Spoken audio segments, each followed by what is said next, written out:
हमारी है। मैं सप्तम की छात्रा हूँ और एक बार फिर मैं आप सभी के बीच एक प्रोजेक्ट लेकर आई हूँ जिसका शीर्षक है भारत के भूकंपीय क्षेत्र।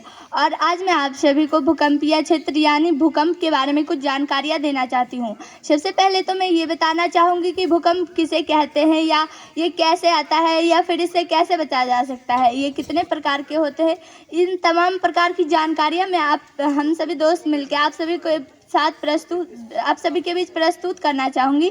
और सबसे पहले मैं ये बताना चाहूँगी कि भूकंप कहते किसे हैं। हमारी पृथ्वी के अंदर जो है, हमारी पृथ्वी जो है वो कई सारी प्लेटों में विभाजित है, जैसे एशियन प्लेट, यूरेशियन प्लेट और इत्यादि प्लेट। ऐसे कई सारी प्लेटों में हमारी पृथ्वी को विभाजित किया गया है और ये प्लेटें हमेशा गतिमान रहती है और ये प्लेटें कभी पास आती है, कभी दूर जाती है, तो कभी साथ साथ रहती है।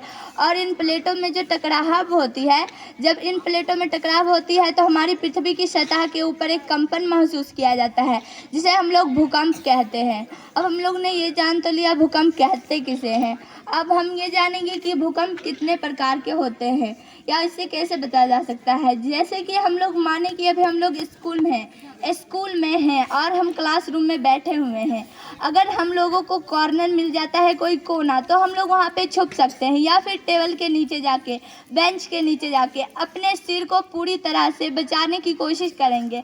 हम अपने सिर को कुछ इस प्रकार रख के और उसके बाद हम अपने सिर को पूरी तरह से बचाने की कोशिश करेंगे, क्योंकि हमारे सबसे ज़्यादा भूकंप आने पर अगर कोई चीज़ गिरता है तो हमारे शरीर के ऊपर इफेक्ट करता है और वो सबसे ज़्यादा इफेक्ट जो है हमारे सिर के ऊपर करता है और इससे हमारा शरीर पूरी तरह से सूना पड़ जाता है और हम लोगों के मरने के चांसेस ज़्यादा हो जाते हैं।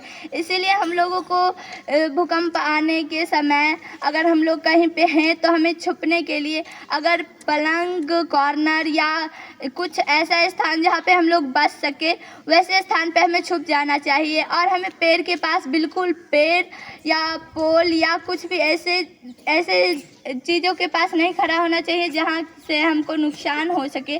और फिर अब आइए हम लोग भूकंप के प्रकार के बारे में जानकारियाँ प्राप्त करते हैं। और सबसे पहले मैं पी तरंगे यानी प्राथमिक तरंगे के बारे में अर्पणा कुमारी से सुनते हैं। मेरा नाम अर्पणा कुमारी है और मैं वर्ग सप्तम की छात्रा हूँ। मैं आप लोगों को पी तरंगे या प्राथमिक तरंगे के बारे में कुछ बताना चाहती हूँ। पी तरंगे जो संपीड़न गति से चलती है, यह सर्वप्रथम सभी स्थानों पर पहुँचती है। यह गैस, ठोस, द्रव, गैस सभी माध्यमों से गति करती है। यह एस तरंग से 1.7 गुना बड़ा है और ये अत्यधिक जोखिम भी है। धन्यवाद। द्वितीय तरंगे या एस तरंगे के लिए हम लोग छोटी कुमारी से सुनते हैं। मेरा नाम छोटी कुमारी है। मैं वर्ग सप्तम की छात्रा हूँ। मैं आप लोगों को एस तरंगे के बारे में कुछ बताना चाहती हूँ। द्वितीय तरंगे या एस तरंगे, यह तरंगे प्राथमिक तरंगे के बाद उत्पन्न होती है। यह तरंगे केवल ठोस माध्यम से चलती है। यह तरंगे भी पृथ्वी के सतह पर पहुँचते ही समाप्त हो जाती है। अगले तरंगे के लिए हम प्रियंका कुमारी से सुनेंगे। मेरा नाम प्रियंका कुमारी है। मैं वर्ग सप्तम की छात्रा हूँ। मैं एल तरंगे के बारे में बताना चाहूँगी। एल तरंगे अत्यंत ही धीमी होती है। पृथ्वी की सतह पर भूकंप आने की वजह यही तरंगे होती है। ये भारी मात्रा में नुकसान पहुँचाती है।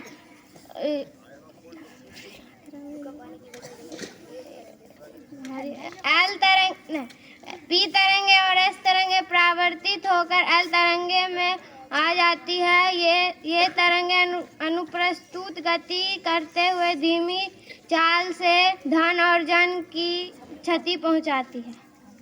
ये जगह बतलाओ तो ये भूकंप भारत में भूकंप का क्षेत्र। हम अब भारत में भूकंपीय क्षेत्र के बारे में बताने जा रहे हैं। ये हमारे भारत का नक्शा है और इसमें आप सभी देख रहे हैं कि ये जो ज़्यादा कलर से डार्क किया हुआ है ये अत्यधिक जोखिम वाले क्षेत्र है। फिर ये जो इस तरह का किया गया है। ये इससे कम जोखिम वाले हैं, ये सबसे कम जोखिम वाले क्षेत्र हैं और इनमें माध्यम भूकंप आते रहते हैं। ये जो है ये भारत का पूर्वोत्तर का भाग है, यानी पूरब और उत्तर का, ये भारत का पूर्वोत्तर का भाग है। यहाँ पे सबसे ज़्यादा भूकंप आता है। और ये जो बीच का भाग है इसमें ये जो बीच का माध्यम का भाग है भारत के नक्शे का, उसमें माध्यम में है जो भूकंप आता है। इसमें कभी भूकंप आता है कभी नहीं। और ये गुजरात का जो आपको ये वाला हिस्सा दिख रहा है, वहाँ पे भी आपको ये जो गुजरात का पश्चिमी वाला हिस्सा दिख रहा है, यहाँ पे भी भूकंप बहुत ज़्यादा आता है। और गुजरात में एक समय पे बहुत ही भूकंप के वजह से कई सारी कठिनाइयों का सामना भी करना पड़ा था। ये हमारे भारत के उत्तर का भाग है और यहाँ पे भी भूकंप आते हैं, लेकिन इन क्षेत्रों से कम यहाँ पे भूकंप महसूस किए जाते हैं। ये जो आप भाग देख रहे हैं, ये भाग दक्षिण का और माध्यम यानी बीच का और दक्षिण का भाग है। यहाँ पे बहुत ही कम मात्रा में भूकंप आती है या नहीं, कभी कभी आती है या नहीं भी आती है। धन्यवाद।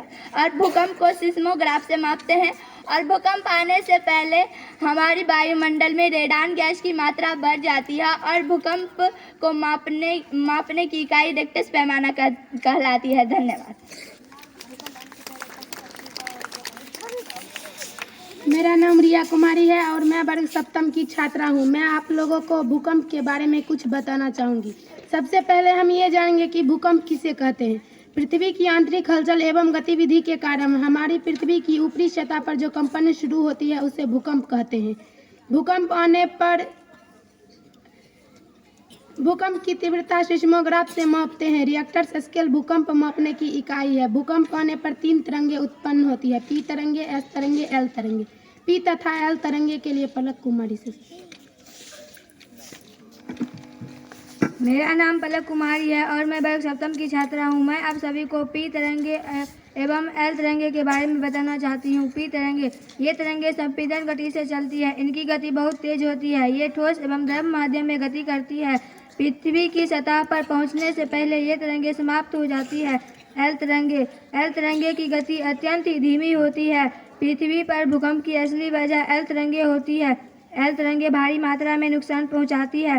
पी तथा एस तरंगे परावर्तित होकर एल तरंगे में आ जाती है। एल तरंगे अनुप्रस्थ गति करते हुए धीमी चाल से पृथ्वी पर जनधन की हानि पहुंचाती है। अब एस तरंगे के बारे में आपको साहिबा कुमारी बताएं।